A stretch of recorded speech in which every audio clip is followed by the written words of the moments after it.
របៀបក្នុងការ download ថ្នាបឋម PHP ឲ្យមកលើអេក្រង់ទូរស័ព្ទដៃរបស់យើងនឹងចូល account គណនីរៀងៗខ្លួនអញ្ចឹងអាចចូលតាមក្រុមក៏បានចូលតាមពាក្យថា Google ក៏បានដែរនេះចំពោះទូរស័ព្ទ Android Oppo Samsung អីជាដើមហើយគ្រាន់តែ search ពាក្យបឋម PHP ក៏ប៉ុន្តែខ្ញុំមាននៅលើហ្នឹងស្រេចហើយគ្រាន់តែចុចលើហ្នឹងទៅចូលទៅ link លើគេបង្អស់តមកវានឹងចេញទាំងបែបនេះជុំវាអត់ទាន់នៅលើអេក្រង់របស់យើងទេត្រូវចុច 3 ខាងខៀននេះទៀតហើយចុចពាក្យថា add to home screen តែបើទូរស័ព្ទភាសាខ្មែរគេដាក់ដំឡើងលើអេក្រង់ដើមអញ្ចឹងគ្រាន់តែចុចពាក្យហ្នឹងហើយចុចពាក្យថា install ឬក៏ដំឡើងនោះយើងរងចាំ update ទៅកម្មវិធីនឹងដំឡើងរួចរាល់វានឹង load លើ screen ឲ្យហើយយើងអាចចេញទៅក្រៅបាន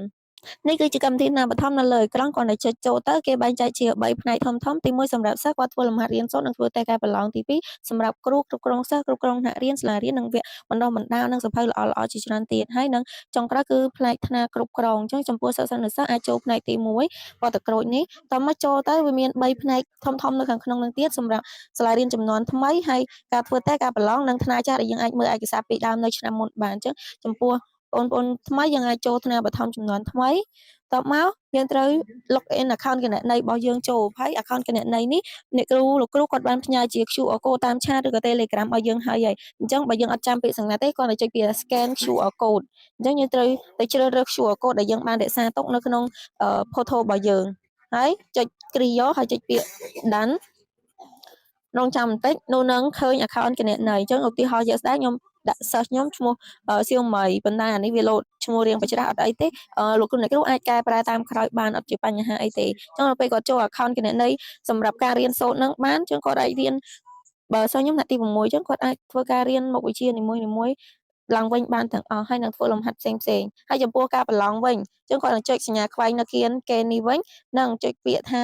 ថ្នាលតេស្តនិងប្រឡងចំពោះការប្រឡងនេះក៏យើងត្រូវ scan គណនីយើងចូលដែរអញ្ចឹងយើងជ្រើសរើសរូបភាពដាក់ QR code យើងចូលទៅ